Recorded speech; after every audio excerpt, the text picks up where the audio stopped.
दोस्तों, समीक्षा अधिकारी के प्रीलिम्स एग्जामिनेशन के लिए डे वाइज सीरीज हमारी चल रही थी और डे 7 का वीडियो आप देखने जा रहे हैं। इससे पीछे वाले जो लेक्चर हैं उन्हें एक सीक्वेंस में पहले देख लीजिएगा और उसी क्रम में जब इसे आप देखेंगे तो यहाँ कॉन्सेप्ट अच्छे तरीके से क्लियर होगा। भारत के भूगोल को हमने पिछले लेक्चर में भी कवर किया है, तो वहाँ से आप सूचनाएं इकट्ठी करके तब यहाँ पर हिमालय के पर्वतीय प्रदेश को देखिएगा। शुरू करते हैं। देखिए, हिमालय की जो संरचना है, अगर हम समानांतर रूप में उसे देखें उत्तर से दक्षिण के क्रम में, तो 3 भाग में उसे हम बांटें तो पढ़ने में सुविधा होगी, समझने में सुविधा होगी। वैसे तो हिमालय बहुत बड़ा है, तो 3 भाग कौन कौन से हो सकते हैं भौगोलिक अगर विभाजन कर ही दिया जाए तो पहला बृहद हिमालय होता है। बृहद हिमालय जिसे कि हिमाद्री भी कहा जाता है और आंतरिक हिमालय के नाम से भी जाना जाता है। ये सबसे बड़ा पार्ट है, सबसे बृहद है, इसीलिए इसका नाम बृहद हिमालय रखा गया है। उसके बाद लघु हिमालय है, हिमाचल श्रेणी इसको बोलते हैं। उप हिमालय यानी बाह्य हिमालय है, जिसे कि हम शिवालिक श्रेणी के नाम से ज़्यादा बेहतर जानते हैं। तो ये 3 भाग हैं। अब इन्हें थोड़ा डिटेल में देख लेते हैं। देखिए, बृहद हिमालय या हिमाद्री सिंधु नदी के गार्ज से लेकर, सिंधु नदी का जो गार्ज है पश्चिम में, वहाँ से लेकर अरुणाचल प्रदेश ब्रह्मपुत्र नदी का जो घुमाव है, मोड़ है, वहाँ तक फैली हुई ये पर्वतमालाएँ हैं और विश्व की जो सबसे ऊंची वाली चोटियाँ हैं। आप जानते ही हैं कि सबसे ज़्यादा ऊंची चोटियाँ किस पर्वत में बनेंगी, किस प्रकार के पर्वत में बनेंगी, तो ये वलित पर्वत होते हैं। जब जमीन में वलन पड़ते हैं बलों की वजह से, जो अंतर्जातीय और बहिर्जातीय बल होते हैं उनके प्रभाव से और टेक्टोनिक प्लेट के मूवमेंट से, जब जमीन में वलन पड़ते हैं तो यही वलन धीरे धीरे करके ऊंचे होते जाते हैं और पर्वत का रूप धारण कर लेते हैं। तो हिमालय की जो पर्वतमाला है वो कुछ इसी प्रकार की है। तो विश्व की सबसे ऊंची पर्वत चोटियाँ इसी श्रेणी में पाई जाती हैं, जैसे कि माउंट एवरेस्ट या सागरमाथा को आप जानते हैं, ये सबसे ऊंची चोटी है जो कि इसी का हिस्सा है।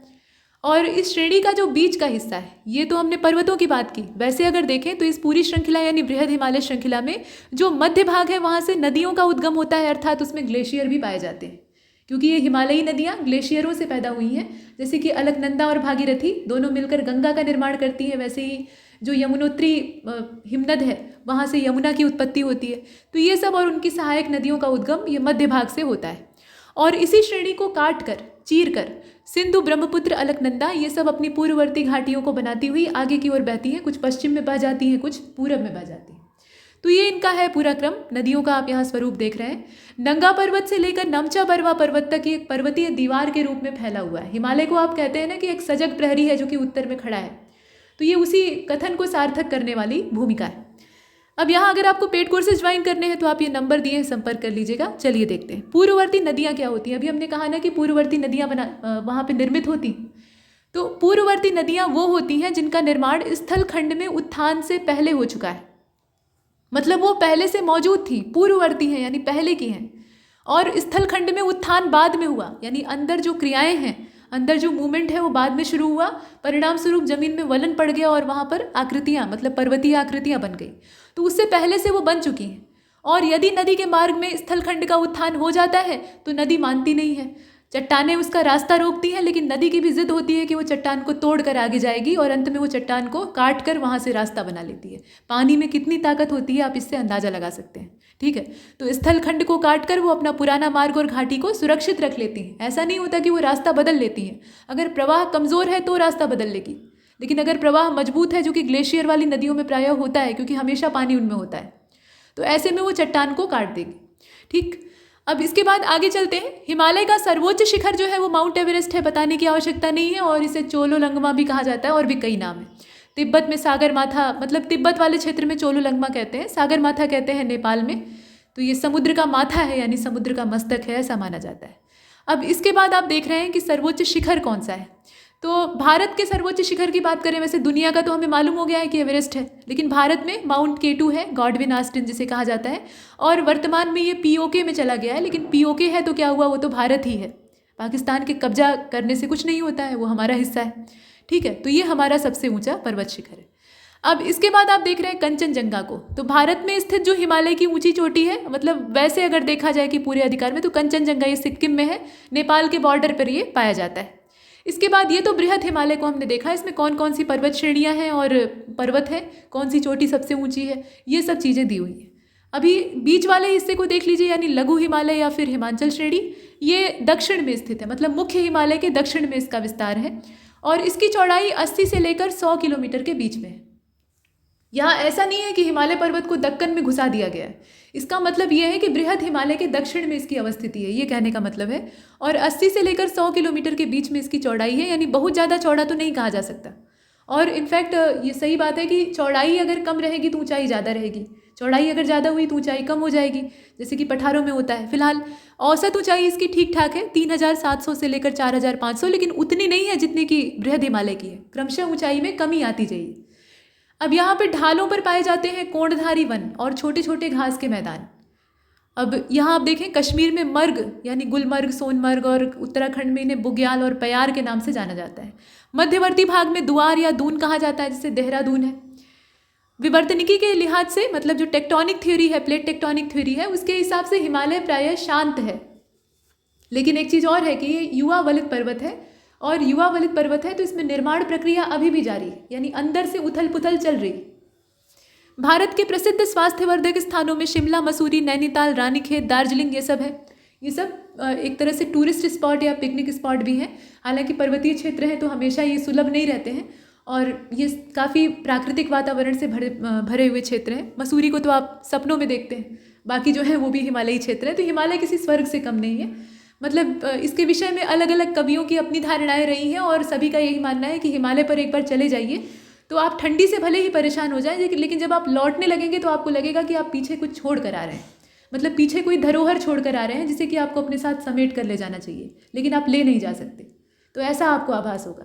ठीक है, ये आपने देखा।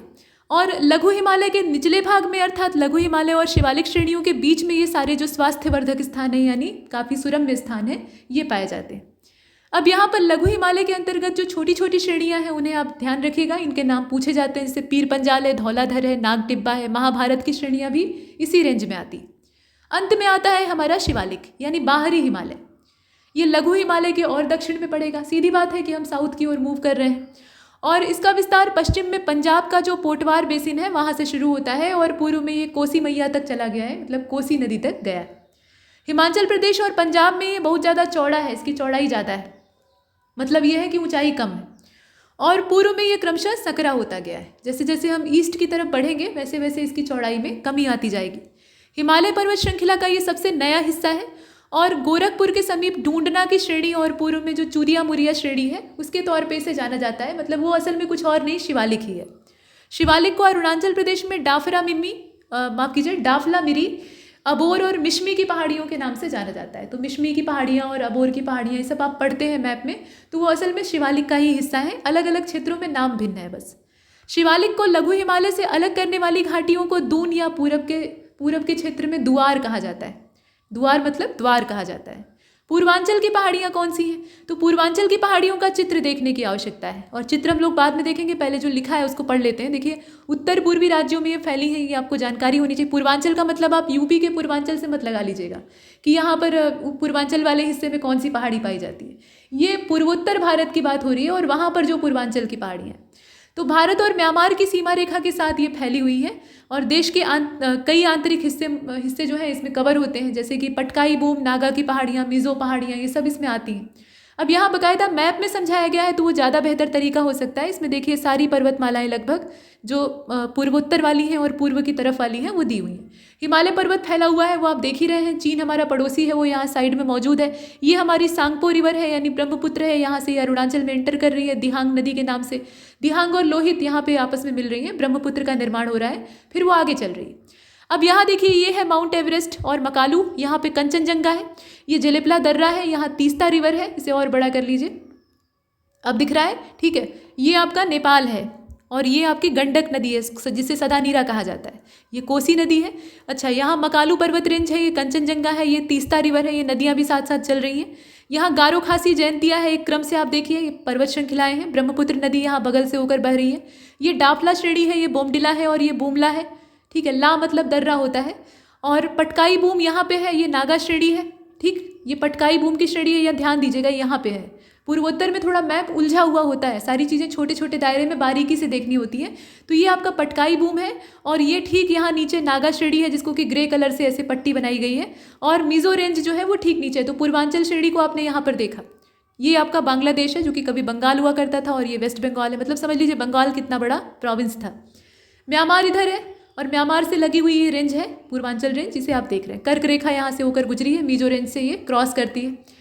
तो इतना हमने देखा। यहाँ पे ये ट्रायंगल का जो शेप है ये पर्वत चोटी को दर्शाता है।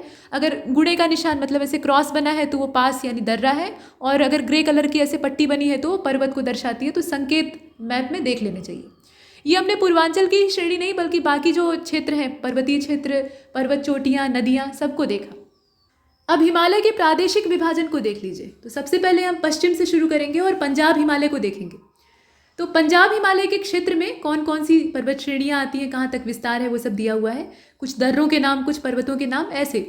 ठीक है। सिंधु नदी तथा सतलज नदी के बीच में, यहाँ नदियों के द्वारा विभाजन किया गया है। ध्यान दीजिएगा, सिंधु और सतलज के बीच में जो पर्वतीय भाग हिमालय का आता है उसमें विस्तार अगर प्रदेश के हिसाब से देखें तो जम्मू कश्मीर और हिमाचल प्रदेश में ये फैला हुआ है।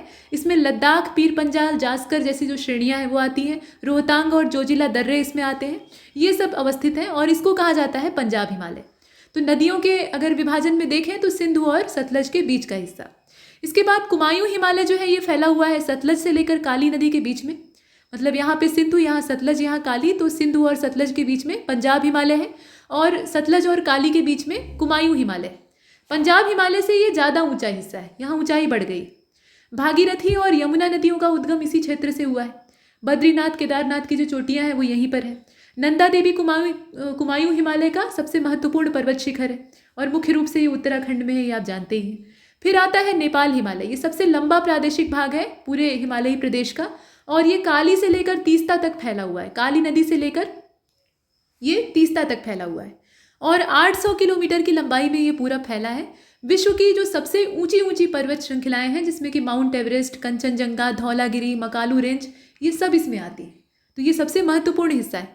उसके बाद आता है असम हिमालय, जो कि दिहांग यानी ब्रह्मपुत्र तक अपना पूरा विस्तार लिए है। तीस्ता नदी से लेकर ये ब्रह्मपुत्र तक फैला हुआ है 720 किलोमीटर की लंबाई में। और इसमें पूरा बचा हुआ हिस्सा आ जाता है। इसमें नागा हिल्स हैं और मणिपुर की पहाड़ियाँ हैं, मिज़ो, खासी, ये सब जो तमाम फुटकर पहाड़ियाँ हैं ये सब इसमें आती हैं। और इस भाग की प्रमुख नदियों में दिहांग, दिबांग, लोहित और ब्रह्मपुत्र हैं। ये सब अपना यहाँ तंत्र बनाती हैं। सतलज और यहाँ देखें, सतलज, गंगा, ब्रह्मपुत्र का जो मैदान है ये उत्तर का विशाल मैदान है। मतलब गंगा और ब्रह्मपुत्र से बनने वाला जो मैदान है वो है। प्लस इधर की जो सिंधु और सहयोगी नदियां हैं उनको भी अगर देखें तो इनके द्वारा बड़े बड़े मैदानों का, जलोढ़ मैदानों का निर्माण होता है जो कि उर्वरक हैं। नई मिट्टी की परतें इसमें हमेशा बनती रहती हैं और इनकी उर्वरा शक्ति हमेशा कायम रहती है। और इसमें उत्तरी राजस्थान, पंजाब, हरियाणा से लेकर उत्तरी भाग में असम राज्य का जो कुछ हिस्सा है वो भी आता है।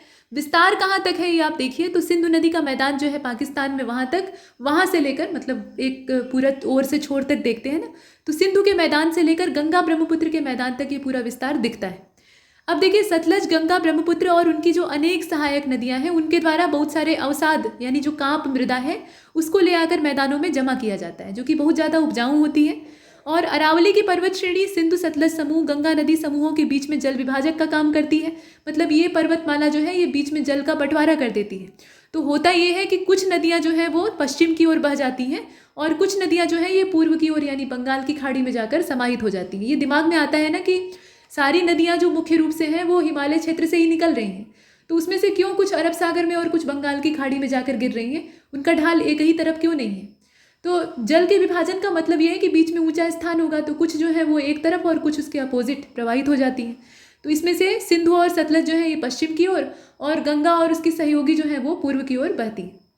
जल विभाजक का काम अरावली करता है और इस मैदान के पश्चिमी और पूर्वी भाग ये पश्चिमी पूर्वी मैदान के तौर पर विभाजित कर दिए गए। तो यहाँ आप देखें इसका चित्र, ये आपका यूपी है और ये बिहार है। पूरा बेल्ट आप देख रहे हैं, पंजाब, हरियाणा, उत्तर प्रदेश, बिहार और पश्चिम बंगाल, इसे यहाँ कलर किया गया है। अच्छा, यहाँ ये जो भौतिक विभाजन किया गया है पूरे प्रदेश के हिसाब से उसे आप ध्यान से देखिएगा। हालांकि बहुत क्लियर इसका मैप नहीं है लेकिन काम भर चीज़ें दिख रही हैं इसमें। पहले संकेत देख लीजिए, जो डॉटेड यहाँ निशान है वो उत्तरीय पर्वतीय प्रदेश है। मतलब उत्तरी पर्वतीय प्रदेशों को अगर हम देखना चाहें तो ये पूरा जो यहाँ बिंदी बिंदी करके दिख रहा है ना, ये वाला है पूरा, ये लंबा एरिया है। यहाँ पतली पट्टी है, उसके बाद फिर यहाँ जाकर थोड़ा चौड़ा हो गया है।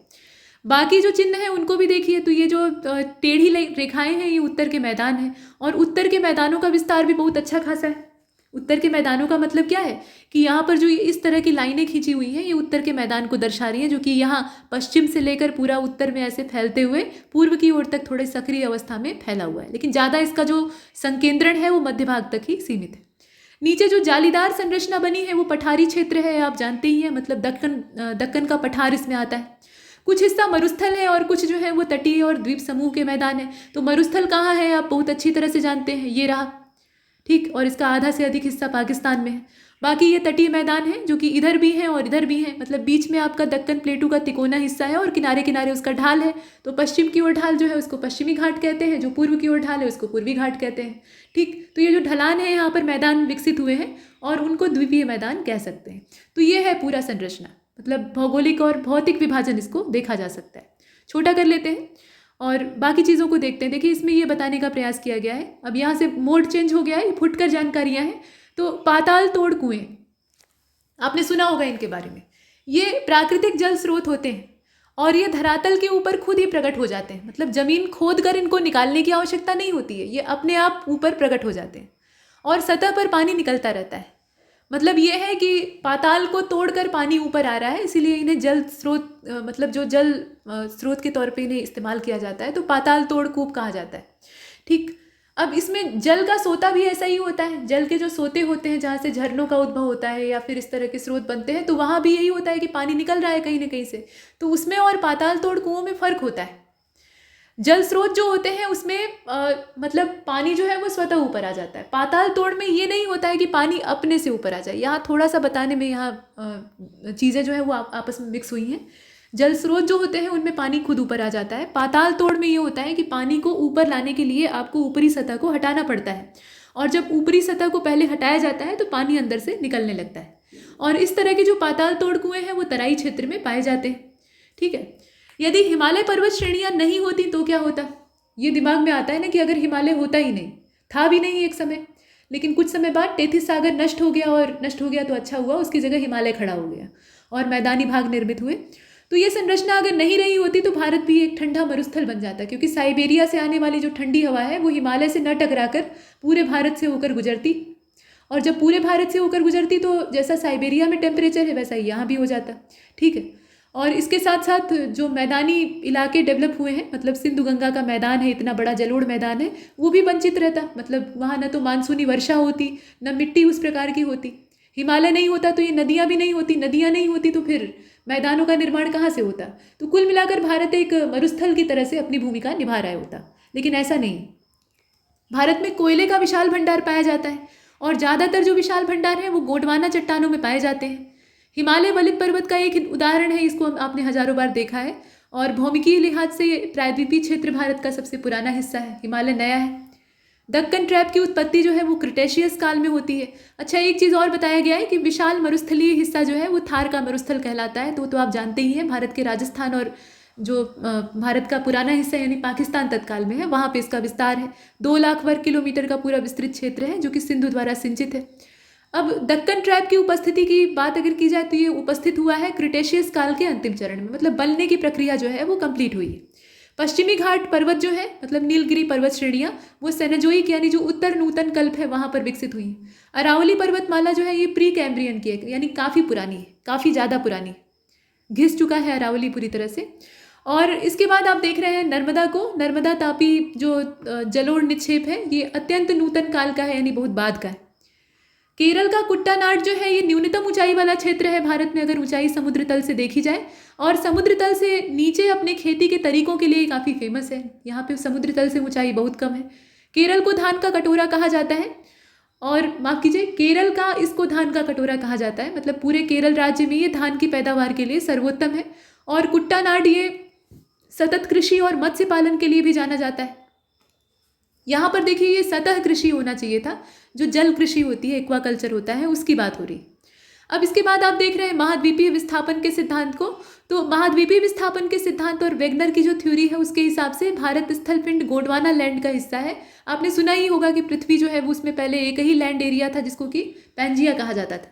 पैंजिया में जब डिवीज़न होता है टेक्टोनिक मूवमेंट की वजह से, तो उसका परिणाम ये होता है कि उसके 2 हिस्से हो जाते हैं, और जो उत्तरी पार्ट था उसको अंगारा लैंड या लॉरेंशिया कहा गया, और नीचे वाला जो दक्षिणी पार्ट था, दक्षिण की ओर बहने वाला जो हिस्सा था, उसको गोंडवाना लैंड कहा गया। भारत उसी का हिस्सा है।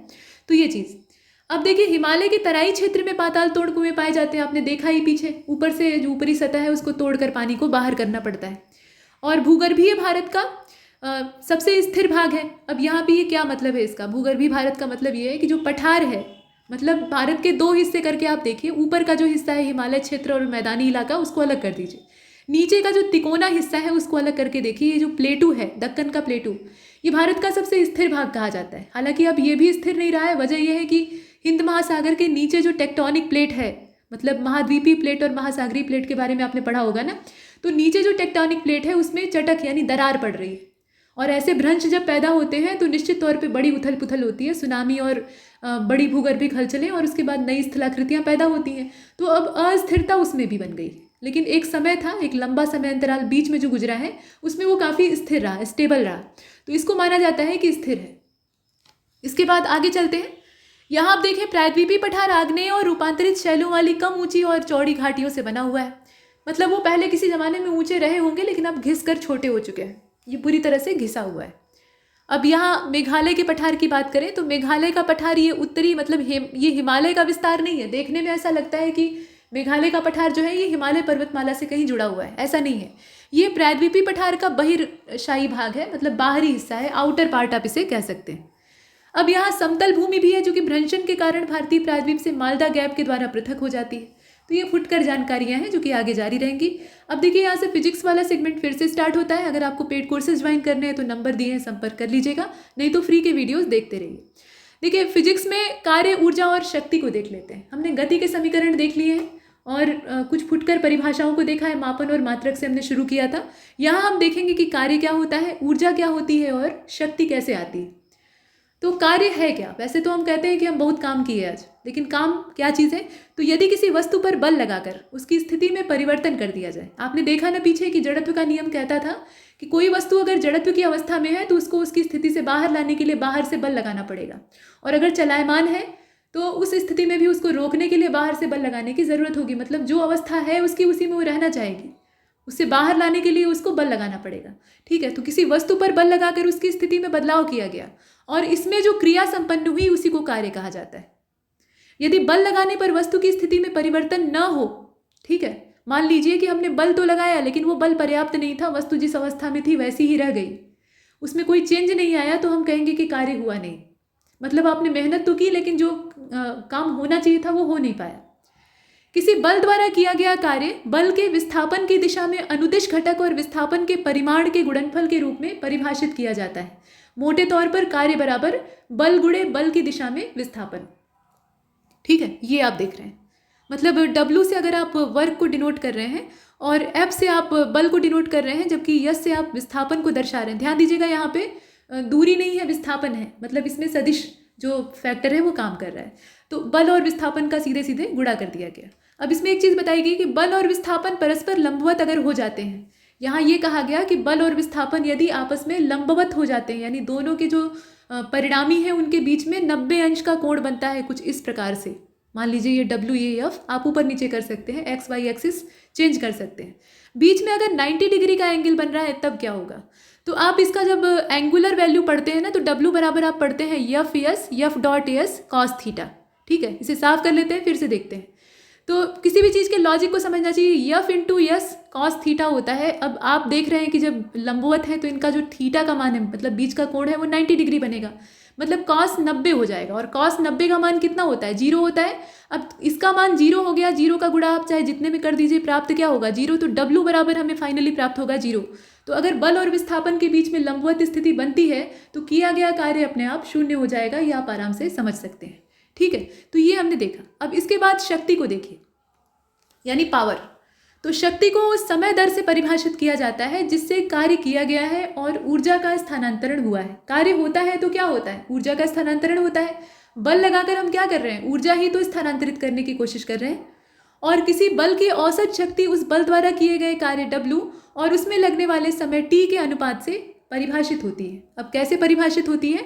तो सूत्र बताता है आपको कि शक्ति बराबर होता है कार्य बटे समय, किया गया कार्य बटे लगा हुआ समय। ये मतलब है इसका, यानी P for power is equal to work upon time. ऐसा अब कार्य और ऊर्जा की भांति शक्ति भी एक अदिश राशि है। कार्य क्या है? अदिश राशि है। ऊर्जा भी जो है वो अदिश राशि है, उसमें दिशा जानने की आवश्यकता नहीं होती है। और शक्ति जो है वो भी एक अदिश राशि है। इसका मात्रक ऐसा ही मात्रक होता है वाट।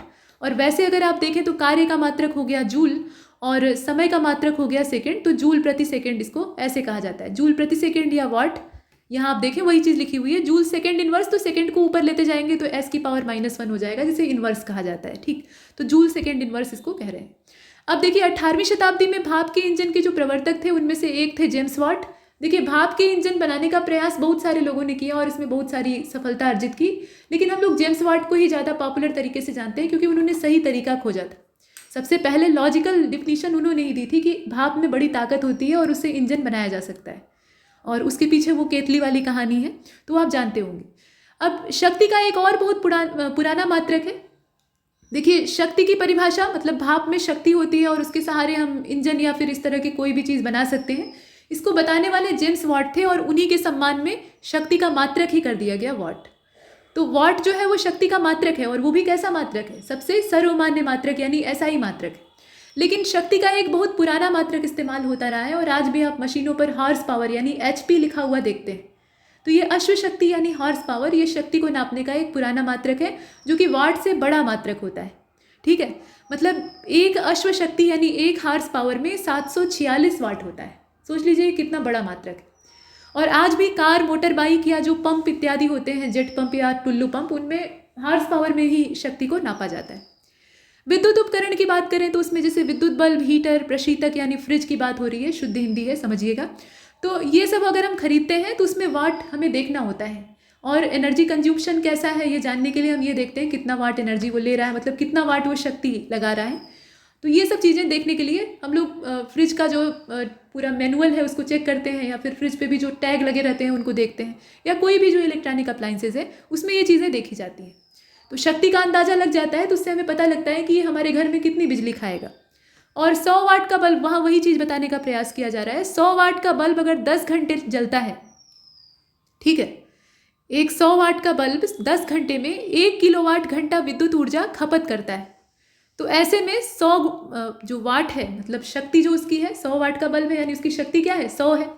तो 100 वाट गुणे लिया गया समय कितना है? 10 है। तो 10 घंटा, अब 100 का अगर हम 10 में गुणा करेंगे तो कितना हो जाएगा? 1000 हो जाएगा, यानी 1000 वाट घंटा हमें प्राप्त हुआ। और इसी 1000 वाट घंटे को हम 1 किलोवाट घंटा भी कह सकते हैं, किलो के पैमाने के तौर पे 10⁻³ वाली कोटि में। तो 1 किलोवाट घंटा ये हो गया, यानी 10⁻³ वाट इंटू 3600, ये आप देख रहे हैं। मतलब कुल मिलाकर जब इसे कन्वर्ट करते हैं 10 की घात 3 और 3600, इसको आपस में आप मल्टीप्लाई कर दीजिए, तो आप देख रहे हैं कि यहाँ जो 3600 है यानी 6 के आगे 2 जीरो है, तो 10 की घात 2 इसको लिख सकते हैं। और यहाँ पे अगर हम 3 और 6 के बीच में दशमलव लगाते हैं तो यहाँ 10 की 1 घात बढ़ जाएगी, 10 की घात 3 हो जाएगा। 10 की घात 3 यहाँ पहले से है, तो 10 की घात 3 में 10 की घात 3 का गुणा होगा, यानी 10 की घात 6 हो जाएगा। तो 3.6 गुणे 10 की घात 6, ये आपका आ गया जूल में, यानी इतना जो है ये प्राप्त होगा। और 1 कैलोरी में कितना जूल होता है? तो 4.2 जूल होता है, ये आप याद रखिएगा। इसमें अगर आप कैलकुलेट ना भी कर पाएँ तो कम से कम जो संख्या है वो इतनी ज़्यादा भयंकर नहीं है, इसको याद किया जा सकता है, आप रट लेंगे तो भी काम चल जाएगा। हालांकि लॉजिक साइंस में पता होना चाहिए। अच्छा, एक अर्ग में 10⁻⁻7 जूल होता है। ये जो स्मॉल जे आप देख रहे हैं ना, ये जूल का सिंबल है। तो ये तो बात हुई भाई शक्ति की। अब यहाँ पर विद्युत ऊर्जा की भी बात कर ही लेते हैं, उसके बाद हम बल को देखेंगे। तो खपत के मूल्यांकन के लिए, मतलब जो विद्युत ऊर्जा की खपत है उसके मूल्यांकन के लिए किलोवाट घंटे के तौर पे ही जो मूल्य है वो चुकाया जाता है। आपका बिजली का बिल आता है या इलेक्ट्रॉनिक मीटर लगा है तो उसमें भी यही सिस्टम चलता है। तो उसमें किलोवाट घंटा में ही आमतौर पे खपत को हम मीज़र करते हैं और उसे यूनिट के नाम से पुकारा जाता है कि इतने यूनिट का खर्चा हुआ है, इतना बिल आया है।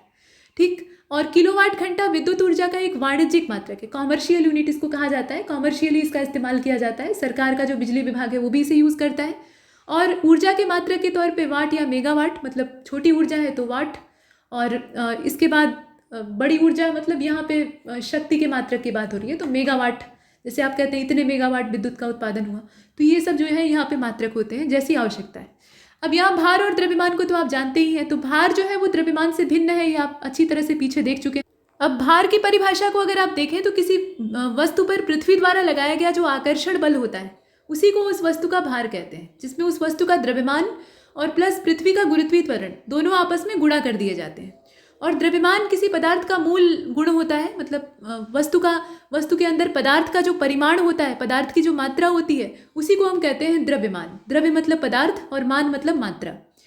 और इसीलिए प्रत्येक वस्तु का द्रव्यमान हमेशा स्थिर होता है, वो परिवर्तनशील नहीं होता है, क्योंकि पदार्थ की मात्रा कभी बदलती नहीं है, सिर्फ गुरुत्वाकर्षण का प्रभाव ऊपर नीचे होता है। ठीक है, तो इसे यम से व्यक्त करते हैं। तो भार परिवर्तनशील है, जैसा गुरुत्वीय बल का प्रभाव रहेगा उसके हिसाब से ये परिवर्तित होगा, लेकिन द्रव्यमान हमेशा स्थिर रहेगा प्रत्येक परिस्थिति में। अब इसके बाद आप बल को देखिए। तो बल वह बाहरी कारक है जो किसी वस्तु की प्रारंभिक अवस्था यानी विराम की अवस्था या सरल रेखा में एक समान गति की जो स्थिति है उसको परिवर्तित कर सकता है, या परिवर्तित करने की क्षमता रखता है, या कम से कम उसके लिए प्रयास करता है। परिवर्तन हो या ना हो अलग बात है। तो बल का सामान्य सूत्र हमने न्यूटन वाले सूत्र में ही देख लिया था, F बराबर m इंटू ए, यानी द्रव्यमान गुणे त्वरण, दोनों का गुणा कर देंगे तो हमें बल प्राप्त हो जाएगा। इसका एसआई मात्रक न्यूटन है, और सीजीएस पद्धति में यानी सेंटीमीटर ग्राम सेकेंड वाली जो पद्धति है उसमें इसे डाइन कहा जाता है। 1 न्यूटन में 10⁵ डाइन होता है, ये एक सामान्य चीज़। अब बल प्रकृति में 4 प्रकार के मूल रूप से पाए जाते हैं। इसमें गुरुत्वाकर्षण बल, बाकी जितने भी बल हैं वो इन्हीं के अंतर्गत यानी इन्हीं चारों के अंतर्गत आते हैं।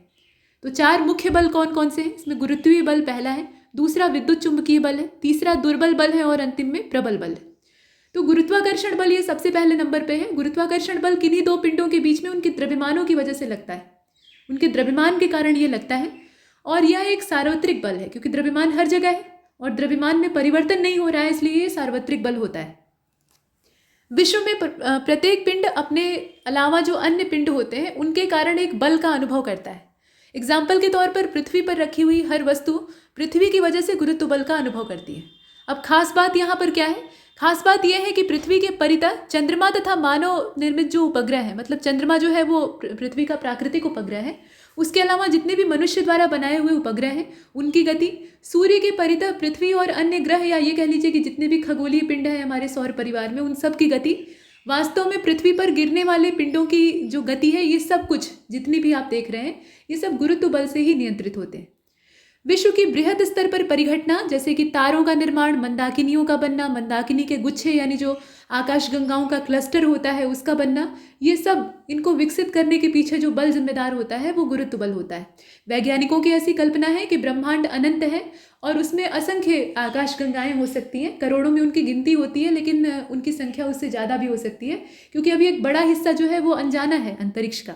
ठीक है, अभी तो हमने बहुत छोटी चीज़ को जाना है, उतने दायरे में हम गिनते हैं।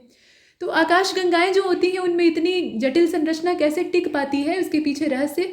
तो वैज्ञानिकों का ऐसा शोध है कि प्रत्येक आकाशगंगा के बीच में यानी उसका जो केंद्र होता है वहाँ पर एक ब्लैक होल जैसी चीज़ पाई जाती है, जो कि अपने तीव्र गुरुत्व के दम पर पूरी आकाशगंगा के पिंडों को बांध कर रखती है, नियंत्रित करके रखती है। ठीक है, तो ये चीज़। अब विद्युत चुंबकीय बल को देख लीजिए। तो विद्युत चुंबकीय बल जो है ये आवेशित कणों के बीच में लगता है, प्लस और माइनस जो चार्ज होते हैं उनके बीच में ये लगता है। सरल प्रक्रिया में अगर देखें तो जब आवेश विरामावस्था में होते हैं तो इस बल को कूलाम नियम के द्वारा हम व्यक्त कर सकते हैं। सजातीय आवेश अगर है, मान लीजिए एक आवेश का जो मान है वो धनात्मक है, दूसरा आवेश जो है वो भी धन प्रवृत्ति का ही है, तो वो एक दूसरे से दूर जाएंगे, वो एक दूसरे के पास कभी नहीं आएंगे।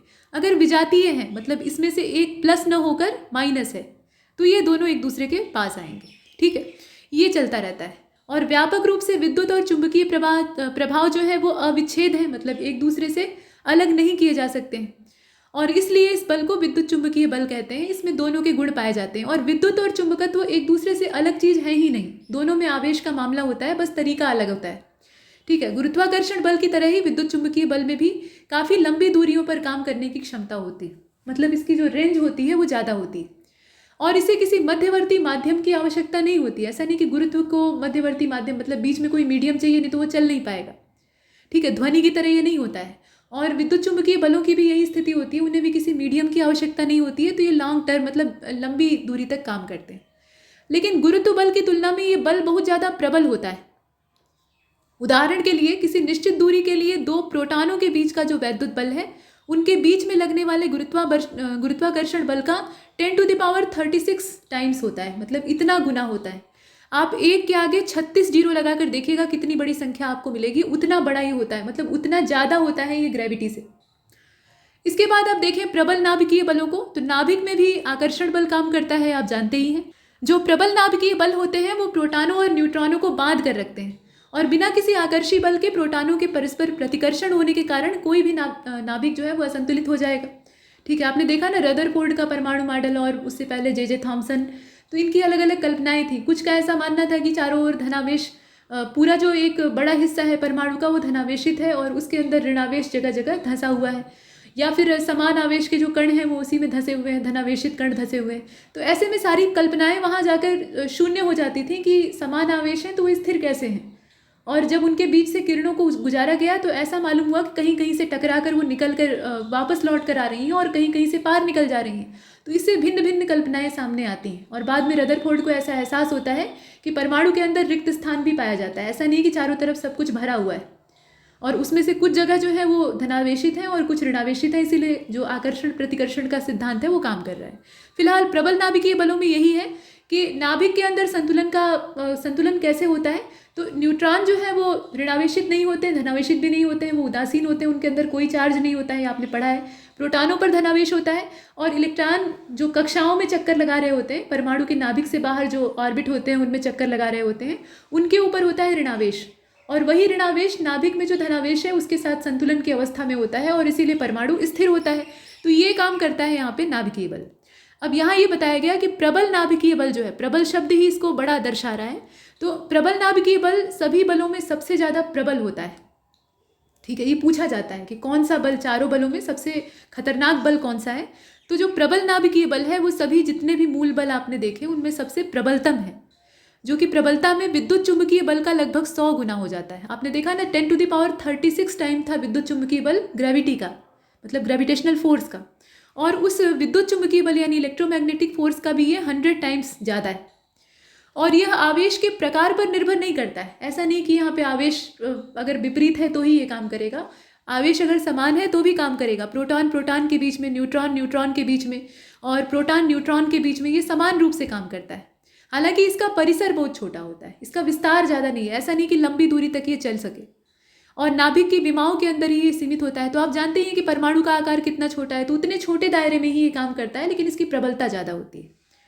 तथापि हाल ही में हुए विकासों में ये सूचित किया गया है कि प्रोटॉन तथा न्यूट्रॉन और अधिक कहीं मतलब प्रोटॉन और न्यूट्रॉन से भी ज़्यादा काफ़ी विकसित मूल अवयव पाए जाते हैं, जिन्हें कि क्वार्क कहा जाता है, उससे मिलकर बने हुए हैं। मतलब कुल मिलाकर पहले ये मानना था कि परमाणु अविभाज्य है, बाद में ये पता लगा कि परमाणु में भी विभाजन हो सकता है, उसमें नाभिक होता है और ऑर्बिटल्स होते हैं और उसके अंदर अलग अलग कण पाए जाते हैं। फिर प्रोटॉन और इलेक्ट्रॉन के बारे में, बाद में न्यूट्रॉनों के बारे में जानकारी मिली और अंत में पता लगा कि सिर्फ इतने ही मूल कण नहीं होते हैं, बल्कि इनका भी विभाजन होता है, इनका भी डिस्ट्रीब्यूशन और डिवीज़न किया जा सकता है। तो ये क्वार्क वहीं से निकल कर आए। दुर्बल नाभिकीय बल क्या है? तो नाम इसका है दुर्बल, इसीलिए ये क्षीण होते हैं। और बीटा क्षय जब होता है, बीटा डिके होता है नाभिक में, तो उसके परिणाम स्वरूप नाभिकीय अभिक्रियाओं की वजह से इनका जन्म होता है। और नाभिक द्वारा एक इलेक्ट्रॉन तथा एक अनावेशित कण निकाला जाता है, जिसको कि न्यूट्रिनो कहा जाता है। ठीक है, ये न्यूट्रिनो जो है इसको न्यू से व्यक्त किया जाता है कुछ ऐसे, तो इसका उत्सर्जन होता है। और दुर्बल नाभिकीय बल गुरुत्वाकर्षण बल जितना दुर्बल नहीं होता है, लेकिन जो प्रबल नाभिकीय बल है और विद्युत चुंबकीय बल है उससे ये काफ़ी कमज़ोर होता है और इसका परिसर बहुत छोटा होता है। गुरुत्वाकर्षण बल की तो खासियत ये है कि इसका परिसर बहुत बड़ा होता है, लेकिन इसका तो परिसर ही बहुत छोटा होता है। 10⁻⁻16 मीटर की ही रेंज में ये काम कर सकता है, मतलब बहुत छोटे दायरे में। अब यहाँ पर सेंट्रीपिटल फोर्स और सेंट्रीफ्यूगल फोर्स यानी अभिकेंद्रीय बल और अपकेंद्र बल की परिभाषा देखते हैं। यानी हम देखने जा रहे हैं वृत्तीय पथ पर गति को। जब कोई भी पिंड या फिर कोई भी कण या फिर कोई भी व्यक्ति, कुछ भी हो सकता है जो कि चलायमान है, वो एक वृत्ताकार पथ की परिधि पर चक्कर लगा रहा है, तो वो संतुलन की अवस्था में रहेगा। आपने मेले जो होते हैं, बड़े बड़े मेले लगते हैं, उसमें मौत के कुएं का खेल या फिर सर्कस में देखा होगा। सर्कस तो आजकल ख़त्म हो गया है, लेकिन कलाबाजियाँ लोग करते हैं तो मौत के कुएं वाला खेल दिखाते हैं। उसमें दीवारों पर ऐसे बाइक दौड़ाते हैं और उन्हें कुछ नहीं होता है गहराई में, और वो अंदर की ओर नहीं गिरते हैं। तो ऐसा क्यों होता है? उसके पीछे रीज़न होता है अभिकेंद्रीय बल और अपकेंद्र बल का संतुलन में होना। अभिकेंद्र बल जैसा कि इसका नाम है, पहले तो एक वृत्ताकार पथ आप बना लीजिए, ये इसका केंद्र है और चारों ओर ऐसे हमें गति करनी है। तो वृत्तीय पथ पर गति तभी संभव हो सकती है जब अभिकेंद्र बल यानी केंद्र की ओर लगने वाला बल और केंद्र से बाहर की ओर लगने वाला आभासी बल, जिसको कि हम कहते हैं अपकेंद्र बल, वो आपस में संतुलित हो जाए, संतुलित हो जाएंगे तभी ये वृत्तीय गति संभव हो पाएगी, अदरवाइज ये संभव नहीं है। ठीक है, तो ये काम है। अब इसमें देखिए, किसी पिंड को वृत्ताकार पथ पे गतिमान रखने के लिए वृत्त के केंद्र की ओर ये बल लगता है और इसी को कहा जाता है अभिकेंद्र बल। इसका सूत्र होता है F बराबर mv²/r। r जो है वो वृत्ताकार पथ की त्रिज्या है, यानी वृत्त की त्रिज्या है कुल मिलाकर। v आपका पिंड का वेग है और m द्रव्यमान है। बाकी चीज़ों को आप जानते हैं। एग्जाम्पल इसके बहुत सारे हैं। सबसे पहले तो हमने पीछे अभी परमाणु के बारे में देखा। तो परमाणु के अंदर इलेक्ट्रॉन को आप जानते ही हैं कि ऑर्बिटल में चक्कर लगाता है, मतलब आपका ये नाभिक हो गया, धनावेशित है। इसके चारों ओर आप ऐसे ऑर्बिट बनाते हैं ना, इसमें इलेक्ट्रॉनों को भरते हैं, तो इलेक्ट्रॉन इनमें चक्कर लगा रहे हैं। तो ये भी तो एक वृत्ताकार पथ है। तो इसमें भी अभिकेंद्र बल यानी केंद्र की ओर जो बल इन्हें खींच रहा है वो इन्हें संतुलित रखता है, तब जाकर ये चक्कर लगा पाते हैं, नहीं तो ये नीचे इसी में गिर जाते, और गिर जाते नाभिक में जाकर तो परमाणु का अस्तित्व खत्म हो जाता। लेकिन ऐसा नहीं होता है, तो ये चारों ओर घूमते रहते हैं। उसके पीछे रीज़न ये है कि अपकेंद्र बल और अभिकेंद्र बल ये संतुलन में रहते हैं। कीचड़ में तेजी से चलती साइकिल और स्कूटर के जो पहिए हैं उनके द्वारा कीचड़ के कण ऊपर की ओर स्पर्श रेखीय दिशा में फेंक दिए जाते हैं, और यही वजह है कि उससे बचने के लिए मडगार्ड लगाया जाता है। मडगार्ड जो है वो गाड़ियों में लगे रहते हैं। सूर्य के चारों ओर जो ग्रह चक्कर लगा रहे हैं उसमें भी मतलब प्राकृत और कृत्रिम जो उपग्रह हैं, ग्रह हैं सभी, मतलब खगोलीय पिंडों की बात हो रही है। तो गुरुत्वाकर्षण बल और आवश्यक अभिकेंद्र बल की वजह से ही वहाँ पे सब कुछ काम हो पा रहा है। और किसी मोड़ पर मुड़ते समय भी घर्षण बल और अभिकेंद्रीय बल का जो संतुलन है वो आवश्यक होता है। इसके बाद आप देखें, जब पत्थर के टुकड़े को किसी डोरी में, मतलब डोरी में ऐसे बांध के और उसे घुमाया जाता है तो डोरी अंदर की ओर खींचती हुई मालूम होती है। ऐसा लगता है कि अंदर की ओर खिंचाव महसूस हो रहा है। और यहाँ आप देखें, मतलब कहने का तात्पर्य यह है कि डोरी को अंदर की ओर खींच कर रखना पड़ता है, आपको बल लगाकर उसे खींचना पड़ता है। तो आप अंदर की ओर खींचकर डोरी को क्या कर रहे हैं, इस वृत्तीय गति को, जो कि पत्थर ऐसे गोल गोल घूम रहा है, ऐसे ऐसे घूम रहा है, उसको संतुलित करने का प्रयास कर रहे हैं। यानी आप अंदर की ओर खींचकर उस पर एक अभिकेंद्र बल लगा रहे हैं। और आप जानते हैं कि हर क्रिया के अपोजिट डायरेक्शन में रिएक्शन यानी प्रतिक्रिया होती है। तो जब आप अंदर की ओर खींचेंगे तो वो डोरी आपको बाहर की ओर पुश करेगी। तो इस तरह से अपकेंद्र बल भी यहाँ पैदा होगा, एक स्यूडो फोर्स पैदा होगा जिसको कि सेंट्रीफ्यूगल यानी अपकेंद्र बल कहा जाता है। और दोनों जब आपस में बैलेंस हो जाएंगे तो वो संतुलित अपना वृत्तीय गति करता रहेगा। ये हमने देख लिया। आगे चलते हैं। यहाँ आप देख रहे हैं सेंट्रीफ्यूगल फोर्स को, जिसका नाम लिया वो हाजिर हो गया।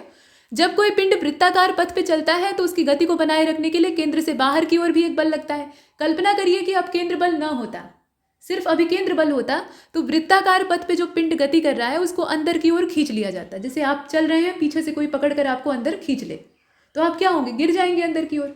और अगर आप भी बल लगा रहे हैं और बाहर भागने की कोशिश कर रहे हैं तो बीच में संतुलन बना रहेगा। अब इसमें जो 20 पड़ेगा वो खींच लेगा अपनी ओर। ठीक, तो यही चीज़ यहाँ भी है। अब केंद्रीय बल जो है वो बाहर की ओर धकेलता है, बाहर की ओर पुश करता है, केंद्र से ये बाहर की ओर लगता है और इसे आभासी बल कहा जाता है। केंद्र की ओर जो लगे वो अभिकेंद्र बल है, केंद्र से जो बाहर लगे वो अपकेंद्र बल है। ये बाहर फेंकने का काम करता है। और याद रखिएगा, ये स्यूडो फोर्स है, यानी ये रियलिटी में नहीं होता है, बस इसका हम आभास करते हैं। एग्जाम्पल के तौर पे सबसे बढ़िया तो क्रीम निकालने की मशीन, या फिर जो मथानी से आप मक्खन निकालने की कोशिश करते हैं, दही मथते हैं, तो उसमें ये काम करता है। जो घी के कण हैं, मक्खन के कण हैं, उनको बर्तन की दीवारों पर ले जाकर फेंक कर चिपका देता है, अंदर से बाहर की ओर फेंकता है। इसी प्रकार से वॉशिंग मशीन में कपड़े मतलब धोने और सुखाने का काम होता है। और अपकेंद्रीय शोषक है, अपकेंद्रीय पंप है, बहुत सारे एग्जाम्पल हैं। आगे चलते हैं, थोड़ा सा अर्थशास्त्र को देख लेते हैं, यानी इकोनॉमिक्स। तो शुरुआत आज कर रहे हैं तो पहले परिभाषा देखेंगे। अर्थशास्त्र का मतलब क्या होता है? अर्थ मतलब होता है संसाधन या पैसा। वैसे अर्थ का शाब्दिक अर्थ लोग पैसे से ही लगा लेते हैं, लेकिन इसका शाब्दिक अर्थ ये है, मतलब अर्थ की परिभाषा ये है कि संसाधन जिनसे कि हम एक सुखी जीवन बिता सकते हैं, संतुष्ट जीवन बिता सकते हैं। तो अर्थ का यही अवधारणा है, और उसके बारे में जब हम अध्ययन करते हैं, उससे संबंधित चीज़ों का विश्लेषण करते हैं, तो ये पूरी विद्या कहलाती है अर्थशास्त्र। कौटिल्य के अर्थशास्त्र के बारे में भी आपने सुना होगा। तो वो जो अर्थशास्त्र है उसमें आर्थिक दशा से ज़्यादा राजनीतिक दशा पर फोकस किया गया है। वो पूरी तरह से पब्लिक एडमिनिस्ट्रेशन और पॉलिटी पर आधारित है। हालांकि उसमें वित्त की भी चर्चा की गई है, लेकिन वो सीमित है। तो यहाँ आप देख रहे हैं कि अवधारणा आपको ये बता रही है कि समाज में किस तरह से दुर्लभ संसाधनों की मदद से मूल्यवान उत्पाद तैयार किए जाते हैं और विभिन्न लोगों के बीच में इसका वितरण किया जाता है। अब व्यक्ति, फर्म, सरकार और अन्य संस्थाएं समाज में अपने विकल्पों का चयन कैसे करते हैं, और यह चयन संसाधनों के उपयोग में समाज को किस तरीके से प्रभावित करता है, इसी का जब हम अध्ययन करते हैं तो ये कहलाता है अर्थशास्त्र। अर्थशास्त्र शब्द संस्कृत के 2 शब्दों से मिलकर बना है। अर्थ का मतलब शाब्दिक अर्थ तो होता है धन, ठीक है। अब धन का मतलब सिर्फ नोट नहीं, कुछ भी संसाधन हो सकता है। और शास्त्र का मतलब होता है विद्या, तो धन का अध्ययन या धन की विद्या, वही है अर्थशास्त्र। तो अर्थशास्त्र का शाब्दिक अर्थ तो आपने देखा।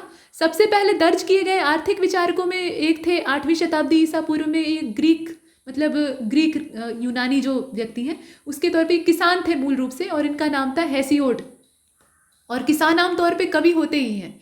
खेत की मेड़ पर जब वो खाली बैठे रहते हैं तो उन्हें गीत के अलावा और कविता के अलावा कुछ नहीं सूझता है। जब हरे भरे पौधों को देखते हैं तो उन्हें कविता बहुत आती है। ठीक है, तो ये हेसियोड नाम के कवि कम किसान थे, और इन्होंने लिखा कि कमी को दूर करने के लिए श्रम, सामग्री और समय को जब हम कुशलतापूर्वक आपस में समायोजित करते हैं तो इससे एक कॉम्बिनेशन तैयार होता है जो कि हमें आगे ले जाता है। लेकिन बाद में कुछ और एडवांस विचारक आते हैं, और आधुनिक पश्चिमी अर्थशास्त्र की स्थापना बाद में ही होती है। आमतौर पर इसका श्रेय स्कॉटलैंड के एक दार्शनिक थे जिनका नाम था एडम स्मिथ, उनको दिया जाता है। उनकी किताब का नाम था an inquiry into the nature and cause of the wealth of nation. ये 1776 में पब्लिश होती है। इस किताब में काफ़ी हद तक अर्थशास्त्र से संबंधित परिभाषाओं को दिया है, और एडम स्मिथ ने इसी किताब में ये कहा है कि ये धन का विज्ञान है। ठीक है, ये साइंस ऑफ वेल्थ है, साइंस ऑफ मनी है, इसे हमने देखा। फिर आते हैं डॉक्टर मार्शल। उन्होंने जो किताब पब्लिश की थी उसमें अर्थशास्त्र के सिद्धांत दिए हुए थे। 1890 में ये किताब आती है, मतलब प्रिंसिपल ऑफ इकोनॉमी, और अर्थशास्त्र को कल्याण संबंधी परिभाषा देकर काफ़ी लोकप्रिय बना दिया था इसमें। तो ये परिभाषाएं एक के बाद एक चलती रहती हैं। अच्छा, यहाँ देखें, अब ब्रिटेन के अर्थशास्त्री हैं, इनका नाम है रॉबिन्स। 1932 में इनकी एक किताब प्रकाशित होती है, an essay to the nature and significance of economic science, और अर्थशास्त्र को दुर्लभता का सिद्धांत इसमें कहा गया है। और इसके संबंध में उनका कहना है कि मानवीय आवश्यकताएं असीमित हैं। सही बात है, इंसान की इच्छाओं का कोई अंत नहीं है, और उनको पूरा करने के साधन सीमित हैं। तो जब साधन सीमित है तो हमें उन्हें मैनेज करके चलना पड़ेगा, और यही जो मैनेजमेंट है इसे हम अर्थशास्त्र में देखते हैं। आधुनिक अर्थशास्त्री है, इनका नाम है सैमुएल्सन, और इन्होंने अर्थशास्त्र को विकास का शास्त्र यानी साइंस ऑफ ग्रोथ कहा है। आधुनिक अर्थशास्त्री एक और है कपिल आर्य, जो कि अपने देश के हैं। अर्थमेधा नाम की इनकी पुस्तक है जिसमें सुख के साधनों का विज्ञान अर्थशास्त्र को बताया गया है। तो ये विचारक हैं, इनके मत यहाँ पर आप देख रहे हैं। इसके बाद 2 भागों में हम बांट के अर्थशास्त्र को पढ़ते हैं, मतलब माइक्रो और मैक्रो इकोनॉमिक्स आप देखते हैं ना, तो सूक्ष्म अर्थशास्त्र और समष्टि अर्थशास्त्र, इसका हिंदी अनुवाद है। व्यष्टि अर्थशास्त्र या सूक्ष्म अर्थशास्त्र जिसे आप कहते हैं, ये एक ऐसा क्षेत्र है जो कि विश्लेषण करता है कि अर्थव्यवस्था में बुनियादी तत्वों को किस रूप में देखा जाना चाहिए, जिसमें कि व्यक्तिगत एजेंट और बाजार, उनके बीच का कन्वर्सेशन, और उस कन्वर्सेशन यानी बातचीत का जो नतीजा निकलता है वो सब आता है। और व्यक्तिगत एजेंटों में कई चीज़ें आ सकती हैं, जैसे कि घर है, फर्म है, खरीदार हैं, विक्रेता हैं, ये सब उसी कैटेगरी में आते हैं। समष्टि अर्थशास्त्र का दायरा बड़ा है, मतलब बड़ी चीज़ों को इसमें केंद्रित किया जाता है। इसमें उत्पादन, खपत, बचत और निवेश की जो आपस में क्रिया है उसको हम पढ़ते हैं, और इसे प्रभावित करने वाले कारक श्रम, पूंजी और भूमि के संसाधनों का रोजगार, मुद्रा, मुद्रास्फीति, आर्थिक विकास, सार्वजनिक नीतियां जिनका कि प्रभाव इन तत्वों पर पड़ता है, उनका हम अध्ययन करते हैं। तो अब हम यहाँ पर बेसिक डिफरेंस देखेंगे व्यष्टि और समष्टि, यानी दोनों इकोनॉमिक्स जो है, मतलब माइक्रो इकोनॉमिक्स और मैक्रो इकोनॉमिक्स, उनके बीच का फर्क। तो माइक्रो इकोनॉमिक्स यानी व्यष्टि अर्थशास्त्र या सूक्ष्म अर्थशास्त्र जो है, इसमें व्यक्तिगत स्तर पर आर्थिक क्रियाओं का अध्ययन करते हैं, और समष्टि अर्थशास्त्र में समेकित स्तर पर किया जाता है। व्यक्तिगत स्तर का मतलब है कि एक उपभोक्ता हो सकता है, एक फर्म हो सकता है, एक उत्पादक हो सकता है, मतलब एक इकाई।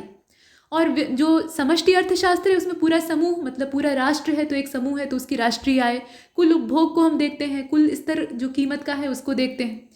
व्यक्तिगत व्यवहार का इसमें अध्ययन होता है, इसमें समाज के व्यवहार का अध्ययन होता है। एक वस्तु की कीमत के निर्धारण का अध्ययन यहाँ पे होता है व्यष्टि वाले में, और समष्टि वाले में सामान्य कीमत जो प्रत्येक वस्तु की है उसका अध्ययन होता है।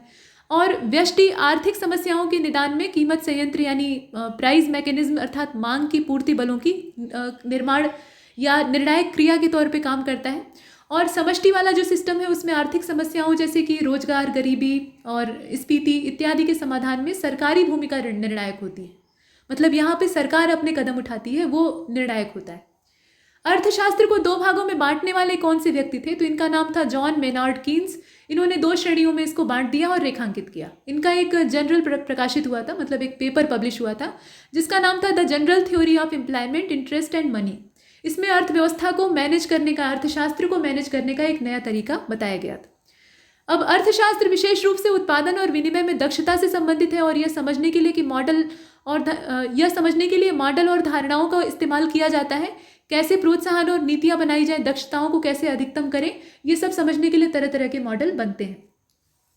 अर्थशास्त्री सकल घरेलू उत्पाद और उपभोक्ता मूल्य सूचकांक जैसे कई आर्थिक संकेतक तैयार और प्रकाशित करते हैं, जिनके सहारे ये मापन और विश्लेषण करने का काम करते हैं। अब यहाँ से हम सामान्य हिंदी को देखेंगे और सामान्य हिंदी में विपरीतार्थक शब्दों को आप देख रहे हैं, ये भाग 7 है। प्राप्य का होता है अप्राप्य विलोम, और प्रामाणिक का होता है अप्रामाणिक, प्रायः का होता है बहुधा या सदैव, प्रारंभिक का होता है अंत्य, प्रासंगिक का होता है बेतुका या अप्रासंगिक। आप उपसर्ग लगाकर भी विलोम बना सकते हैं और स्वतंत्र शब्द का भी चुनाव कर सकते हैं।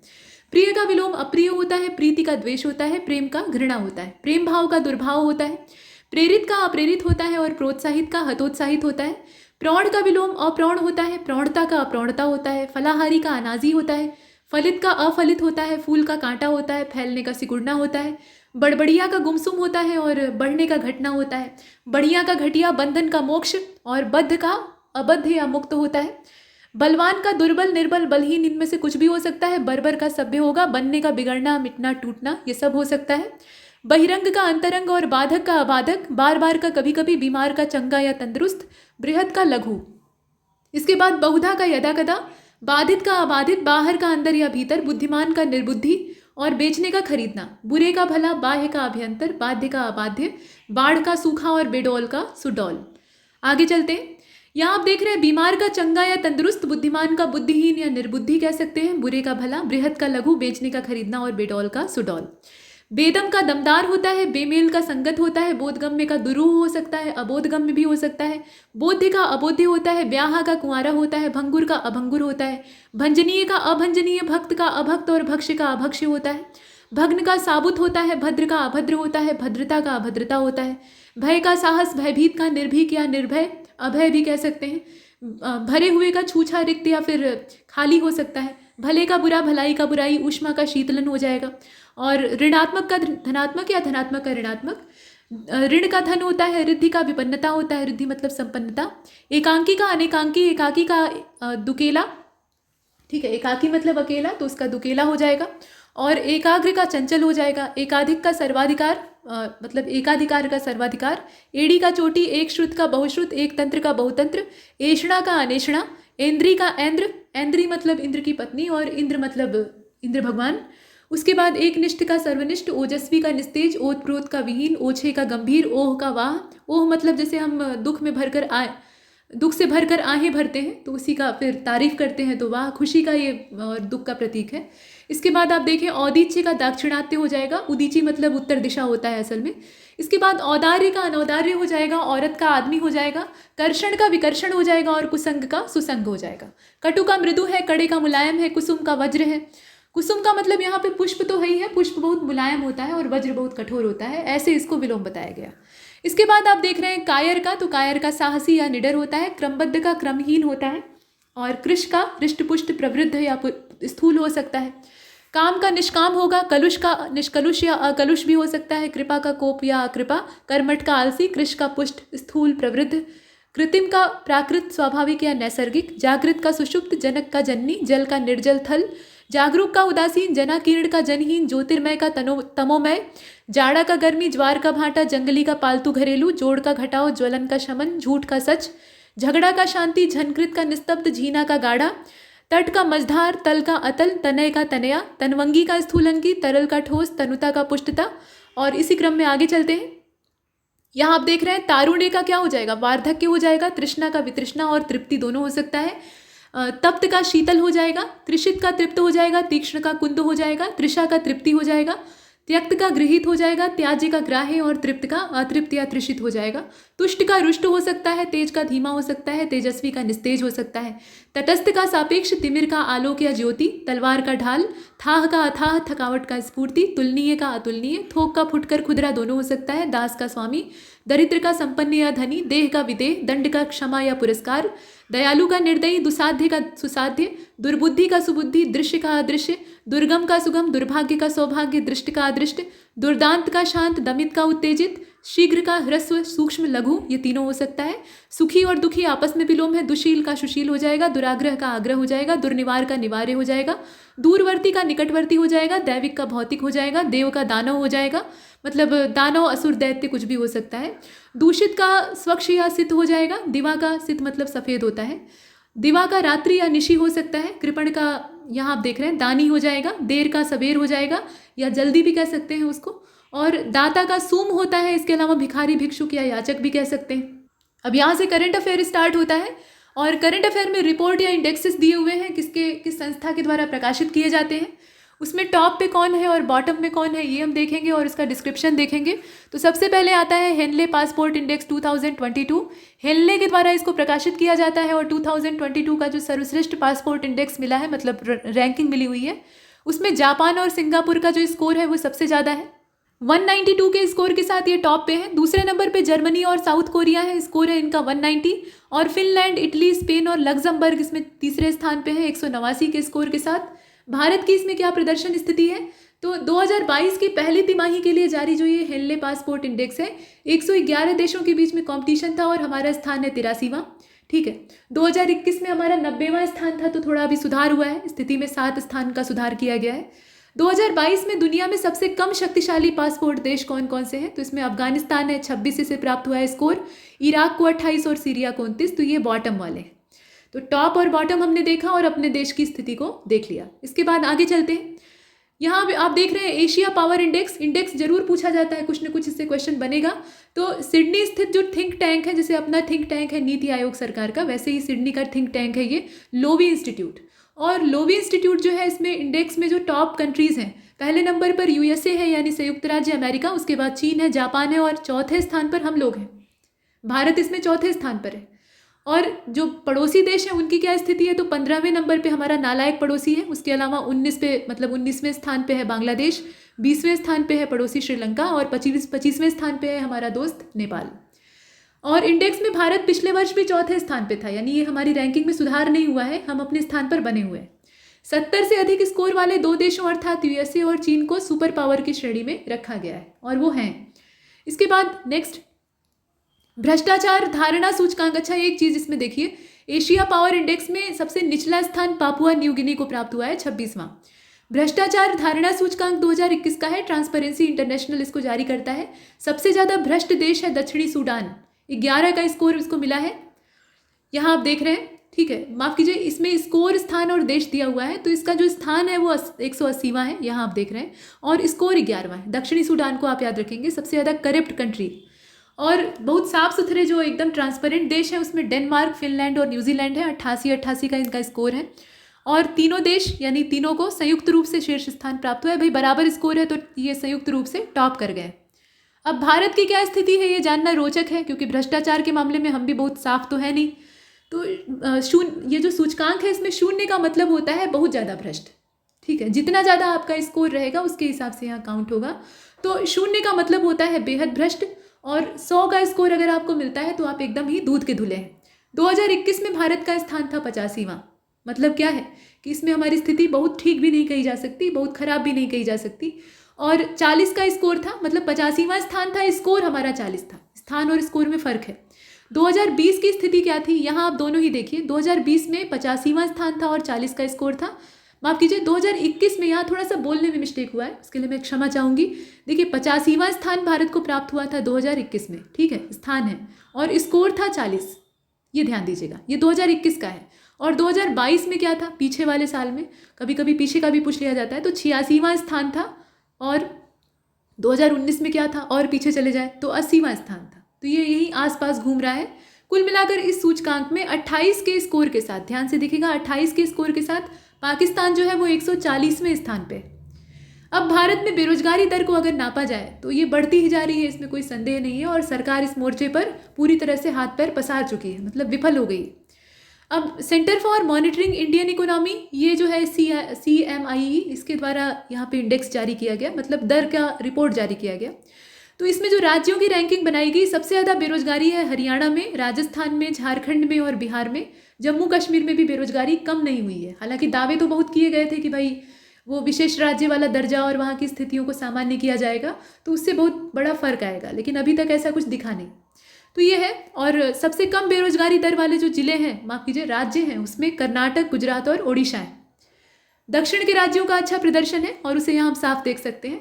मासिक माल निर्यात रिपोर्ट को देख लीजिए भारत का, वाणिज्य और उद्योग मंत्रालय इसको जारी करता है। दिसंबर 2021 में भारत ने 37.29 अरब डॉलर के सामान का निर्यात किया, ये आप आंकड़ा याद रखेंगे। और 2021 में इंजीनियरिंग उत्पाद, पेट्रोलियम उत्पाद, रत्न और आभूषण जैसे सामानों की निर्यात मांग सबसे ज़्यादा थी। तो किसकी निर्यात सबसे ज़्यादा थी ये पूछा जाता है, तो उसमें रत्न, आभूषण और पेट्रोलियम प्रोडक्ट जो हैं इनकी मांग सबसे अधिक थी। दुनिया के सबसे मूल्यवान ब्रांड, ये ब्रांड फाइनेंस के द्वारा जारी की जाने वाली इंडेक्स रिपोर्ट है और इसमें टॉप 5 ब्रांड्स में एप्पल पहले नंबर पर है, यहाँ आप एक क्रम से देख रहे हैं। उसके बाद अमेजोन जो है वो दूसरे नंबर पे है, तीसरे नंबर पे गूगल है, चौथे नंबर पर माइक्रोसॉफ्ट है और 5वें नंबर पर वॉलमार्ट है। सभी के बारे में आप जानते हैं। Next, Shyama Prasad Mukherjee rurban mission के क्रियान्वयन में राज्यों के स्थान को देखें। रूरल प्लस अर्बन, रर्बन, और ग्राम विकास मंत्रालय इसका संचालन कर रहा है। अब इसमें क्रियान्वयन में टॉप जो स्टेट्स हैं, तेलंगाना पहले नंबर पे है, तमिलनाडु दूसरे नंबर पर है, गुजरात का तीसरा स्थान है। संगारेड्डी और कामारेड्डी जिले जो तेलंगाना के हैं, ये देश भर में उन 300 क्लस्टर समूहों में टॉप टू की पोजीशन में रहे हैं, मतलब शीर्ष 2 स्थान पे रहे हैं जहाँ पे इस कार्यक्रम को लागू किया गया। और केंद्रीय ग्रामीण विकास मंत्रालय के अंतर्गत ये जो मिशन चालू किया गया था 2016 में, इसको प्रधानमंत्री जी के द्वारा लॉन्च किया गया था। दुनिया के सबसे लोकप्रिय नेताओं की सूची अगर देखें तो अमेरिकन बेस्ड जो मॉर्निंग कंसल्ट पॉलिटिकल इंटेलिजेंस है वो इसको जारी करता है। और लोकप्रिय नेताओं की सूची में पहले स्थान पर नरेंद्र मोदी जी हैं, 71% इनकी लोकप्रियता है। और लोपेज ओब्रेडोर जो हैं, ये मैक्सिको के हैं, ये दूसरे पोजीशन पे हैं 66% के साथ। माद्रियो ड्रॉगी ये इटली की हैं और इनका 60% यहाँ लोकप्रियता का स्तर है। फुमिदो किशिदा ये जापान के हैं और 48% इनकी लोकप्रियता का स्तर है। तो प्रधानमंत्री मोदी जी को दुनिया में सबसे लोकप्रिय नेताओं की सूची में टॉप पोजीशन प्राप्त हुई है। इसके बाद टॉप 25 आईटी सेवाएं 2022 की जो रैंकिंग है ब्रांड फाइनेंस के क्षेत्र में देखें तो सबसे मजबूत जो आईटी ब्रांड है उसमें पहले नंबर पर है एसेंचर। ठीक है, एसेंचर इसमें पहले स्थान पे है। दूसरे नंबर पर टाटा कंसल्टेंसी सर्विसेज है। उसके बाद तीसरे स्थान पर इन्फोसिस है। चौथे स्थान पर IBM परामर्श कंसल्टिंग है और कॉन्जिजेंट ये जो आपका है ये 5वें स्थान पे है।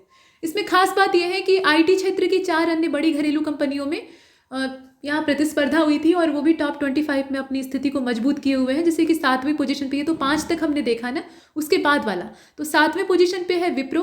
उसके बाद HCL जो है वो 8वें नंबर पे है। महिंद्रा टेक जो है वो टेक महिंद्रा असल में 15वें स्थान पे है और LTI ये आपका 22वें स्थान पे है। तो ये भी 25 के अंदर ही है, लेकिन हम टॉप 5 को पहले देखेंगे।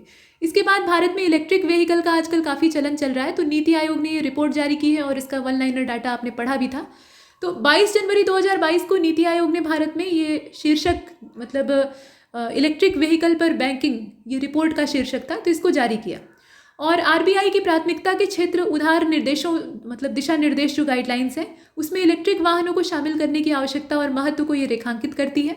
अमेरिका स्थित गैर लाभकारी संगठनों रॉकी माउंटेन, यहाँ आप देखें इसके बारे में दिया हुआ है। इस रिपोर्ट को नीति आयोग ने अमेरिका स्थित गैर लाभकारी संगठन रॉकी माउंटेन इंस्टीट्यूट के सहयोग से विकसित किया। यहाँ संगठन होना चाहिए था क्योंकि एक ही संगठन है। नवाचार उपलब्धियों पर अटल रैंकिंग को तो आप जानते ही हैं, 2021 की सूची जारी हुई है ये शिक्षा मंत्रालय के द्वारा। याद रखिएगा, मानव संसाधन विकास मंत्रालय का ही नया नाम शिक्षा मंत्रालय है, ये कोई नई चीज़ नहीं है। IIT मद्रास ने CFTIS केंद्रीय विश्वविद्यालय और जितने भी राष्ट्रीय महत्व के संस्थान हैं टेक्निकल श्रेणी के, उनके तहत लगातार तीसरे साल अटल रैंकिंग को जारी किया है। और इसमें पहला स्थान, मतलब जो IIT मद्रास है इसको जारी किया गया है लगातार तीसरे साल, और इसमें जो पहला स्थान प्राप्त करने का गौरव है वो Indian institute of technology Madras को प्राप्त हुआ है। वैसे टॉप 10 जो इंस्टीट्यूट है उनकी अगर लिस्ट को हम देखें तो उसमें IIT मद्रास पहले स्थान पे है और IIT बॉम्बे दूसरे स्थान पे है। तीसरे नंबर पर IIT दिल्ली है। टॉप 10 को देखना आवश्यक नहीं है, ऊपर के जो टॉप 3 हैं वही यहाँ पे बताए गए हैं।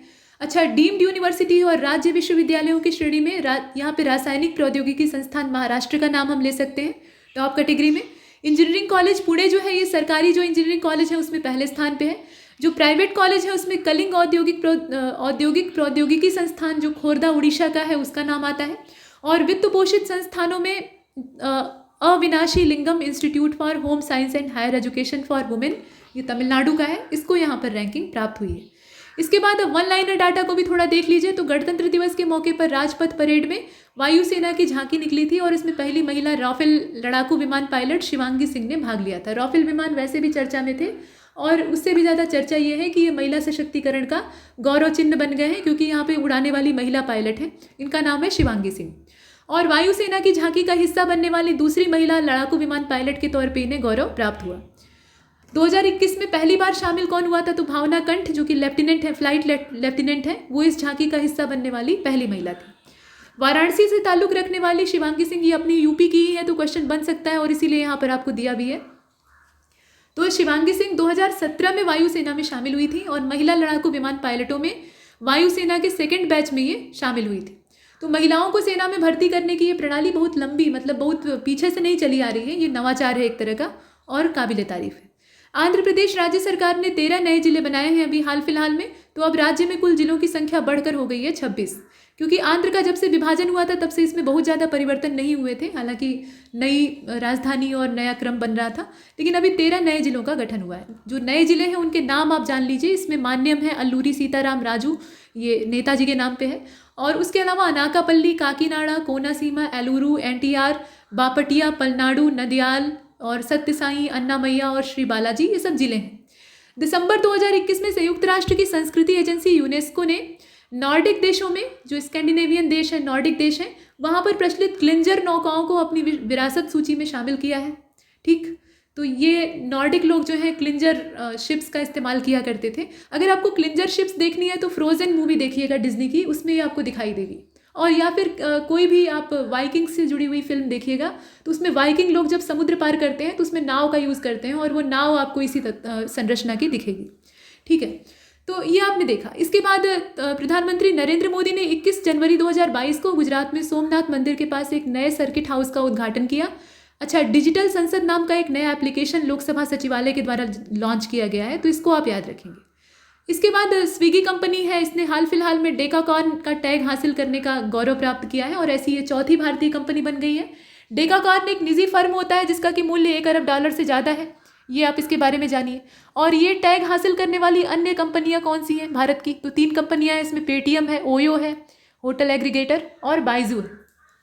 ठीक है, इसके बाद फेसबुक विश्व का पहला डेकाकॉर्न था और इसने 2007 में ये टैग अर्जित किया था। आज़ादी का अमृत महोत्सव के हिस्से के रूप में स्वतंत्रता संग्राम की भारत की गुमनाम नायिकाओं पर एक सचित्र पुस्तक प्रकाशित हुई है जिसका नाम है India's women unsung heroes. Unsung heroes के बारे में तो हम देखते हैं, लेकिन उसमें महिलाओं की भूमिका कितनी थी। ऐसी महिलाएं जिनकी गाथा नहीं गाई गई। अनसंग का मतलब क्या, कि जिनकी गाथा या जिनका बखान नहीं किया गया, जिनके बारे में कोई नहीं जानता, लेकिन उन्होंने अपना बलिदान दिया था, तो ऐसी महिलाओं को ये समर्पित है। और इसका विमोचन मीनाक्षी लेखी ने किया है। मीनाक्षी लेखी जो है ये केंद्रीय संस्कृति राज्य मंत्री हैं। 28 जनवरी को इस पुस्तक का दिल्ली में विमोचन किया गया। बीटिंग द रिट्रीट कार्यक्रम का आयोजन 29 जनवरी को हुआ नई दिल्ली में और डिजिटल यूनिवर्सिटी केरल के द्वारा ग्राफीन के लिए भारत का पहला नवाचार केंद्र ये त्रिशूर में खोला जाएगा। Centre for materials for electronic technology के तौर पे इसको स्थापित किया जाएगा। पर्यावरण, वन और जलवायु परिवर्तन मंत्रालय ने प्लास्टिक अपशिष्ट प्रबंधन नियम 2016 के तहत प्लास्टिक पैकेजिंग को लेकर विस्तारित निर्माता उत्तरदायित्व के लिए दिशा निर्देशों को अधिसूचित किया है। और विस्तारित निर्माता उत्तरदायित्व संबंधी जो दिशा निर्देश है उसमें सिंगल यूज प्लास्टिक को बैन कर दिया गया है, मतलब उसकी पाबंदी को प्रभावी कर दिया गया है और 2022 जुलाई की 1 तारीख से ही प्रभावी है, लेकिन कोई मानने को तैयार नहीं। और इसका उद्देश्य पर्यावरण की गुणवत्ता में सुधार करना है। लागू करना बड़ी बात नहीं होती है, लेकिन उसको कायदे से हम पूरी तरीके से सबको मनवा लें, ये महत्वपूर्ण होता है। लागू करने के लिए एक कागजी होता है कि हमने लागू कर दिया, और धरातल पर वो कितना दिख रहा है ये काम का है। तो सिंगल यूज प्लास्टिक पे पाबंदी भले ही लग गई हो, लेकिन जहाँ पर निगरानी हो रही है वहाँ तो नहीं हो रहा है, लेकिन चोरी छिपे धड़ल्ले से इस्तेमाल चल रहा है। सऊदी अरब का पहला योग उत्सव ये 29 जनवरी को जेद्दा में आयोजित हुआ था, ध्यान दीजिएगा। पंडित जसराज कल्चरल फाउंडेशन 2022 में इसको भारतीय शास्त्रीय गायक पंडित जसराज की 92वीं जयंती के अवसर पर इसकी लॉन्चिंग की गई। मोदी जी के द्वारा इसको लॉन्च किया गया। राजीव गांधी राष्ट्रीय भूमिहीन कृषि मजदूर न्याय योजना को छत्तीसगढ़ में शुरू किया गया है और छत्तीसगढ़ के जुड़ने के साथ one nation one ration card योजना अब 35 राज्यों केंद्र शासित प्रदेशों में लागू हो चुकी है, तो ये इसके लिए गौरव की बात। अरावली जैव विविधता पार्क को भारत का अन्य प्रभावी क्षेत्र आधारित संरक्षण उपाय स्थल घोषित किया गया है और ये गुरुग्राम यानी हरियाणा में है। विज्ञान प्रौद्योगिकी मंत्रालय के माध्यम से CSIR IIM के अरोमा मिशन के तहत लेवेंडर की खेती बैगनी क्रांति के हिस्से के रूप में रामबन जिले में शुरू की जाएगी, जो कि जम्मू कश्मीर में है। अरोमा मिशन क्या है कि ये सुगंधित पौधों को उगाने का मिशन है। इसके बाद आप देख रहे हैं फरवरी 2022 में अक्षय कुमार को उत्तराखंड राज्य का ब्रांड एम्बेसडर घोषित किया गया है, न जाने क्यों। उसके बाद आप देखें आगे, भारतीय क्रिकेट टीम के बल्लेबाज ऋषभ पंत को दिसंबर 2021 में उत्तराखंड राज्य का ब्रांड एम्बेसडर घोषित किया गया था। किसी प्लेयर को आप ब्रांड एम्बेसडर घोषित करते हैं तो ठीक है, कोई समाज सेवी है उसको घोषित करते हैं तो ठीक है, उत्तराखंड का कोई नेटिव व्यक्ति है जो कि पर्यावरण या हिमालय को बचाने की दिशा में काम कर रहा है उसको घोषित करना चाहिए। किसी ऐसे अभिनेता को जो कि पैसे के लिए काम करता है उसको घोषित करना बहुत सही नहीं। या तो उसने भी कोई समाज सेवा का काम किया है सोनू सूद की तरह तो अलग बात है, लेकिन ऐसा है नहीं। फिलहाल नॉर्ड स्ट्रीम 2 एक 1200 किलोमीटर लंबी पाइपलाइन है, ठीक है। नॉर्ड स्ट्रीम क्या है, ये असल में पाइपलाइन है, लंबी पाइपलाइन है और इसकी लंबाई है 1200 किलोमीटर। बाल्टिक सागर के माध्यम से ये रूस में जो उस्त लुगा है वहाँ से जर्मनी के ग्रिप्सवॉल्ड तक फैली हुई है। इसका विस्तार जरा देखिएगा। और इस पाइपलाइन से प्रतिवर्ष 55 अरब घन मीटर गैस की आपूर्ति की जाएगी। अब नॉर्ड स्ट्रीम 2 पाइपलाइन बनाने का निर्णय जो है ये 2015 में ही लिया गया था और हाल ही में ये तो यहाँ मामला खत्म हुआ। इसे आप ध्यान दीजिएगा, कहाँ से कहाँ तक है, क्या इसकी क्षमता है और कितनी लंबाई है, ये 3 चीज़ें इसमें इंपॉर्टेंट है। देखिए, भारतीय प्रौद्योगिकी संस्थान रुड़की जो है, IIT रुड़की, उसने किसानों को कृषि मौसम संबंधी परामर्श सेवाएं देने के लिए किसान नाम का जो मोबाइल एप्लीकेशन है इसको लॉन्च किया है। अच्छा, IIT मद्रास ये भारत में पानी की समस्याओं के समाधान के लिए एक्वा मैप नाम का एक जल प्रबंधन और नीति केंद्र स्थापित कर रहा है। दुबई में दुनिया की पहली हाइड्रोजन से चलने वाली फ्लाइंग बोट बनाई जाएगी। हाइड्रोजन जो है भविष्य का ईंधन कहा जाता है, स्वच्छ ईंधन है, लेकिन ये लागत प्रभावी नहीं है, इसीलिए अभी बड़े पैमाने पर इसका इस्तेमाल नहीं होता है। फिलहाल ये हाइड्रोजन से चलने वाली फ्लाइंग बोट है। फ्लाइंग बोट मतलब उड़ती हुई नाव। और IIAC बेंगलोर इनक्यूबेटेड स्टार्टअप एजूका, इसने भारत में पहली स्वदेशी जैव नमूना संग्रह किट को विकसित किया है। और अंतिम जो करंट अफेयर की न्यूज़ है वो आपको बता रही है कि भूवैज्ञानिक उद्यान मध्य प्रदेश में जबलपुर का जो लम्हेटा है वहाँ पे बनाया जाएगा। भारत में ये पहला होगा अपने तरीके का। तो यहाँ पर हमने इसे समाप्त किया है। तब तक के लिए नमस्कार।